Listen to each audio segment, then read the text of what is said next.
In the name of Jesus, a warm welcome to all of you on this Sabbath day. I have come to you to share the words of God with you today. These words give us strength and energy and clear our path to His eternal kingdom.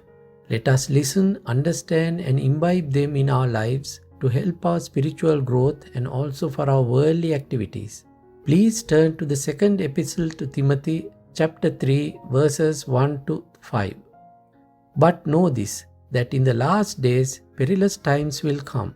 For men will be lovers of themselves, lovers of money, boasters, proud, blasphemers, disobedient to parents, unthankful, unholy, unloving, unforgiving, slanderers, without self-control, brutal, despisers of good, traitors, headstrong, haughty, lovers of pleasure rather than lovers of God, having a form of godliness but denying its power, and from such people turn away. Praise the holy name of God. The last days referred to here are the days we are living in now. We can see an end to all things with our own eyes. Our minds can fathom it.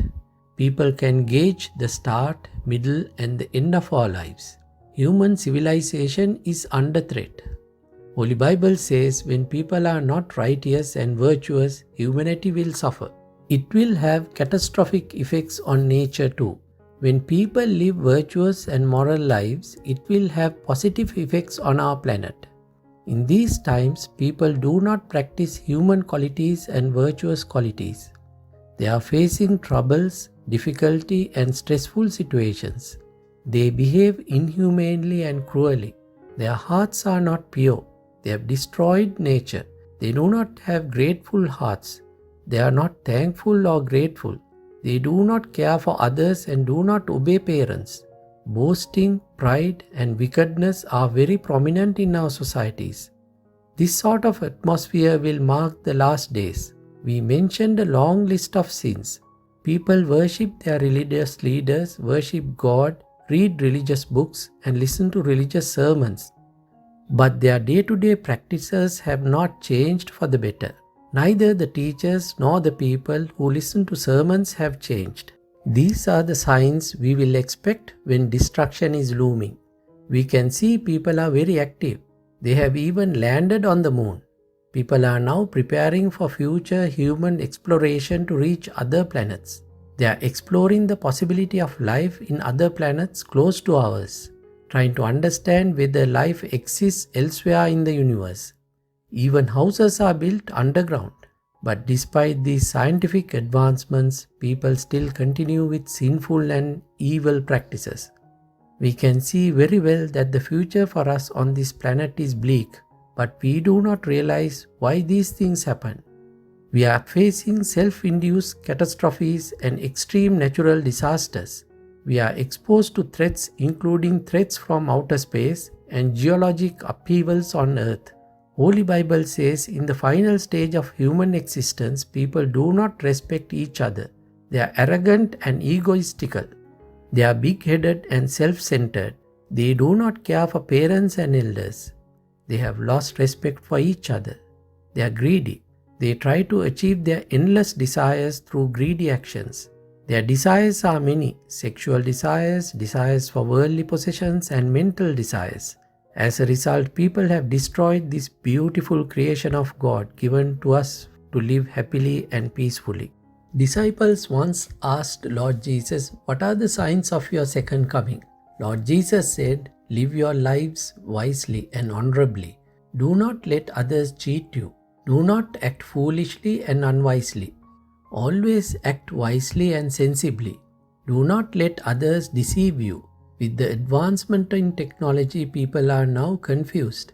With the wide and free use of addictive drugs and substances and weapons, we are faced with challenges to our own survival as humans. We are now faced with sweeping epidemics that affect millions of people worldwide. I will share with you one of my experiences. If I remember correctly, this happened about 30 years back.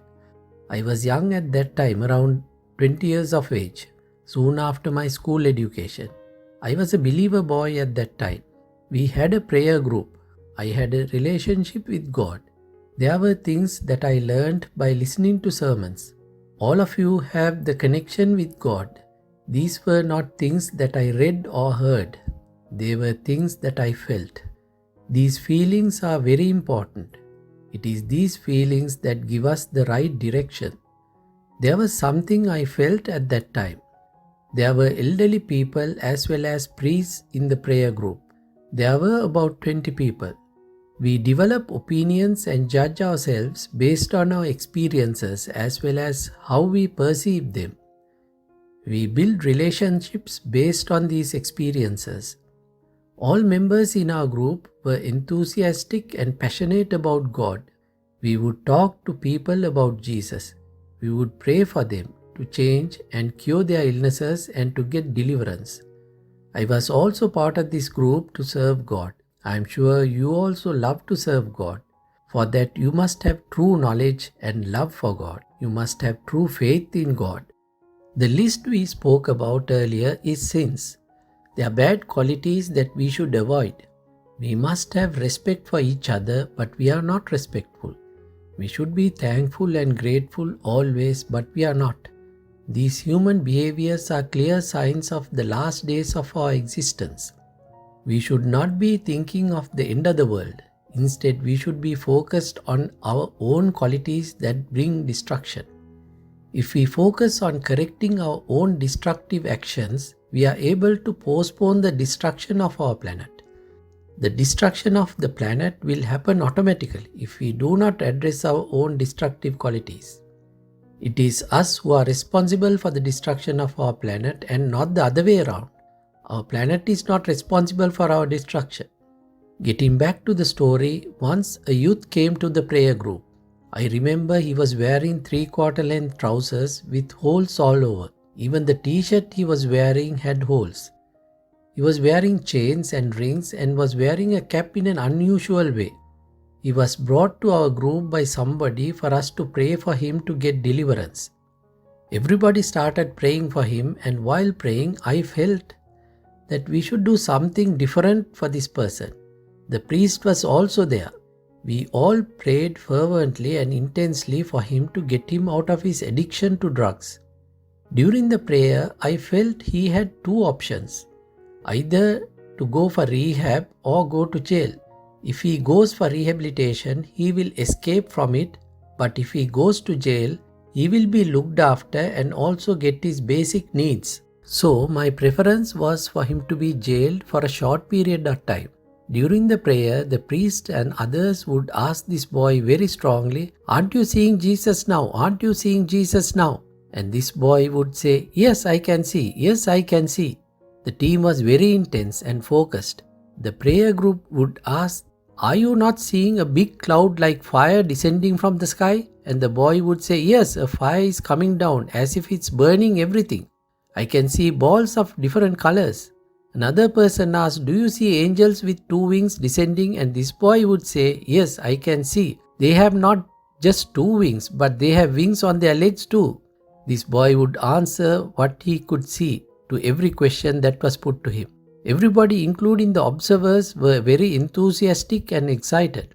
I prayed for him to go to jail for a short time, as I understood that it was the best option for his long-term benefit. Finally, about 3 days later, the person who brought this boy to us came and told the priest that the police came and took this boy into custody. This boy was later sent to a rehab camp for 3 months with no visitors permitted to see him.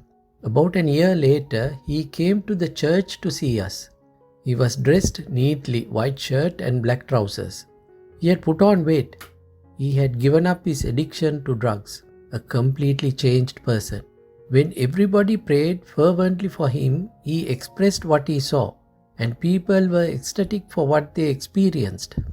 What they experienced was not complete faith in God, but a form of godliness. This form of godliness did not have God's wisdom. God's wisdom is in God's power. Therefore, dear loving children of God, we need to act wisely always. When this boy was brought to the prayer group, he was not in a normal sense of mind. His concern was how he could get the next shot of drugs. He was sweating and tears were rolling down his cheeks. He was brought forcibly after being given 200 rupees. All he wanted was to go back because with the 200 rupees he could buy more drugs. Everybody wanted to touch him and bless him. I didn't touch him because I was not ready to do that. Others touched him and blessed him. We have to be careful with what we do. When the final stages of the planet come, our minds get distorted. We should be able to think clearly. As signs of the final stages come, we should not be looking at what America does or conflicts or wars between countries.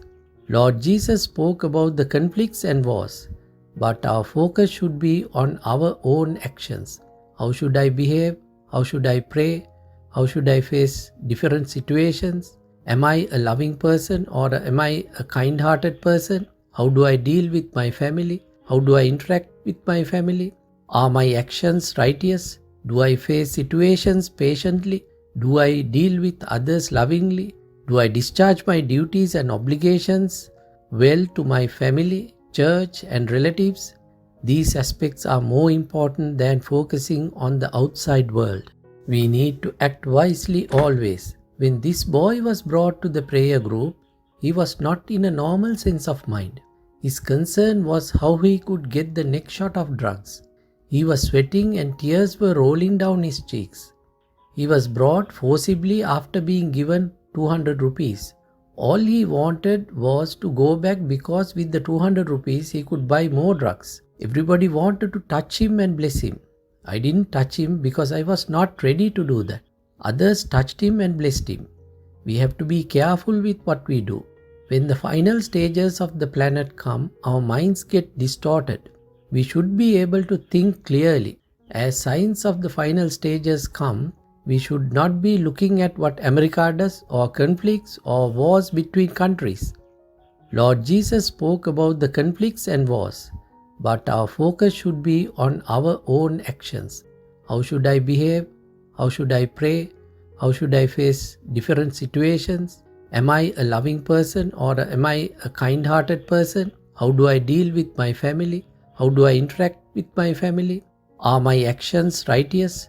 Do I face situations patiently? Do I deal with others lovingly? Do I discharge my duties and obligations well to my family, church, and relatives? These aspects are more important than focusing on the outside world. We hear about calamities around the globe due to increase in temperature and various other climate changes.